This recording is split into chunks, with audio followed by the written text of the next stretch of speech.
for rent. I have a room available to rent, as the title would suggest. It's a modest space, complete with a walk-in wardrobe and a view of the woodlands surrounding the property.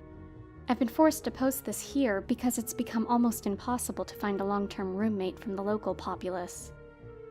My house has a bit of a reputation. By reputation, I mean that almost all of the previous owners have met grisly and untimely deaths here. And of the roommates I have had in the past, barely any of them lasted longer than a week before fleeing the house in the night. I decided to take on a roommate about 6 months ago because the bills were beginning to pile up and I refused to sell. If I sell, the house wins, and I will absolutely not allow that to happen. I've put up with far too much bullshit in this year that I've lived here for the bank to evict me. I'm going to be blunt.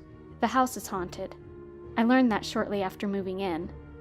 The signs were subtle at first. I'd awake in the night to hear distant footsteps roaming the floors, or murmured voices emanating from the shadows of a darkened hall. Lights would flicker and doors would creak. I'd put my beer down, only for it to be moved a few inches so that it spilt everywhere when I went to grab it again. Petty stuff, really. However, over time, things became much less subtle. I'd get up in the night for a glass of water, and would catch the faint glimpse of a figure standing atop the staircase.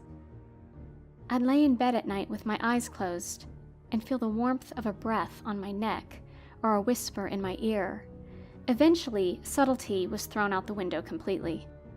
I'd walk into my bathroom and find the words, "Leave," scrawled upon my mirror in a substance that I've chosen to believe was strawberry sauce. I'd walk down the staircase only for an unseen presence to grip my feet and send me toppling towards the floor. One time in particular, I got up in the night to go to the kitchen and it took me 4 hours to find my way back. Because each time I'd open a door, I'd find myself entering another room in the house, like MC Escher himself was fucking with me. This has proved rather inconvenient, especially when it comes to renting out my spare rooms. Unfortunately, things have only escalated from there. For example, as I'm writing this, there's something staring at me through my bedroom door. I don't know what it is, nor do I have any desire to find out. It's more of a silhouette than anything else, a figure barely darker than the space that surrounds it. Its shape is almost like that of a caricature, with slender and spindly limbs too long to be practical, and a frame too thin for a living being. From the crooked outline of its head, thin wisps of hair hang around its waist, flowing and dancing in the air. There's no breeze to cause this. It was doing that itself, the pompous prick. "Fuck off!" I shouted, tossing a pillow from my bed when I had first awoken to the sight. A gentle thud broke the silence that followed as the pillow passed through and landed in the hallway beyond. I didn't miss, but apparently this being was pillow impervious. With a sigh, carrying the weight of 12 months of bullshit, I got out of bed and closed my bedroom door. I'd barely returned to my bed when the door creaked open, the figure still very much there. Right, I thought. It's going to be one of those nights. I don't know what you would do in such a situation. Perhaps you'd go for a walk, or a drive, or a segue for a more theatrically inclined reader. I decided to pull out my laptop and vent my frustrations to strangers on the internet, in the hopes that one of you creepy fuckers will find the allure of a haunted house appealing. My alarm clock tells me it's a few minutes past midnight. The figure has made no attempts to enter my room, and seems content to simply stand and stare like an unwanted single voyeur at a couples-only orgy. It's going to be a very long night. Now, I realize that a lot of what I've said is going to be very off-putting to potential occupants. Rest assured that after nearly 12 months of living in this cesspool of paranormal activity, I'm no stranger to the antics of the dead. If you heed my advice, as previous occupants have not, you should be fine. Granted, you'll need to sign a waiver before moving in that declares that I am in no way responsible for any tragedy that may befall you within these walls, but that's just a standard form. Nothing to be concerned about. As a gesture of good faith, I will provide you a few handy tips to ensure your comfort in your new potential home. First and foremost, I would advise against leaving your room at night. It's somewhat of a cliché, but this house becomes far more active once the sun has set.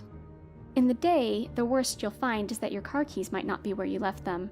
At night, well, best just not to leave your room. You might hear things that would compel you to do otherwise. Voices emanating from the halls, perhaps even screaming from the attic.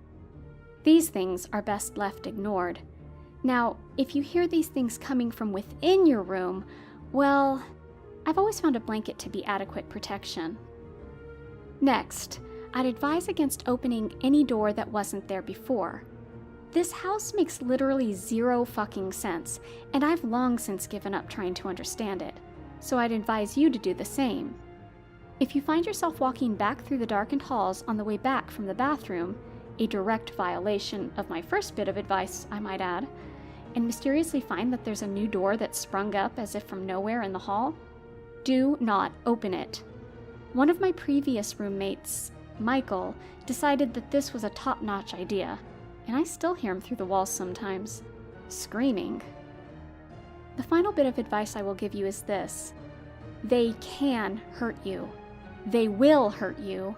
Some of them enjoy it. But other than that, it's a great place. Plus, you get used to all the nonsense after a while. I've seen more ghosts than I care to remember. I've seen women, battered and bruised and half decayed, peering through the cracks of a door frame. I've seen children with skin as pale as moonlight playing in my yard. I saw a guy once with a permanent spectral boner staring at himself in my mirror for a good 15 minutes. I saw something that's called a glob glob glob glob, the image of which I would sooner forget. I've tried to get rid of the spirits countless times, but nothing seems to work. If anyone has any ideas on how to exorcise spirits on a budget, let me know. I remember one night in particular. I found myself cautiously making the short trip between my bedroom and bathroom. This does conflict with the advice I gave you earlier, but my resolve was steadfast that night and fueled by the refusal to shit in a bucket in my own bedroom. I would not allow the house to enforce that indignity upon me. I had lived in the house for 9 months at that point, and so it was becoming almost like second nature. I knew better than to investigate the scurrying in my attic. I knew not to walk down into the basement that only ever appeared every other Tuesday. However, there are some things you can never prepare yourself for, Boy Scout or not. For me, it was opening my bathroom door and finding a staircase in its place. Tight and narrow, it led downwards into darkness. Now, as I mentioned earlier, I was no stranger to new doors appearing in the house. I was no stranger to the layout of the house changing. However, I'd never had a whole room replaced. This was a whole new level of bullshit that would undoubtedly add to the inevitable brain aneurysm that I suspect will be the death of me. "Hello?" I called out into the darkness. Nothing came back in the way of a reply. I walked back to my bedroom and returned with a flashlight. This proved to be of no use, however, as the staircase descended deeper than the light would reach. Now, I'm no fool, so I had absolutely no desire to walk down those steps. That's a rookie move. "Hey there," a voice called back. It was upbeat and chipper. I hated it for that reason alone. "Have you come to rot with us?" I don't even know how to answer that, I said back to the darkness. "Can I have my bathroom back? It's kind of an emergency." "Oh, I don't know anything about a bathroom, but come down here. It's a lovely place. We'll all rot together." I'm gonna have to pass on that. Is Michael down there? Tell him his last rent check bounced. "Michael's not here." "Hey, why don't we play a little game?" "I don't think I want to play." "Here's the game. You see if you can run back to your bedroom, and I'll see if I can catch you first. If you win, you're safe. If you lose, you rot." I don't know. I'm asthmatic. "We'll give you a head start. 5, 4... I'm gonna give this a pass. You're giving me a bad vibe. Any idea how long it'll be until I get my bathroom back? 3, 2... A scurrying came upwards from the darkness.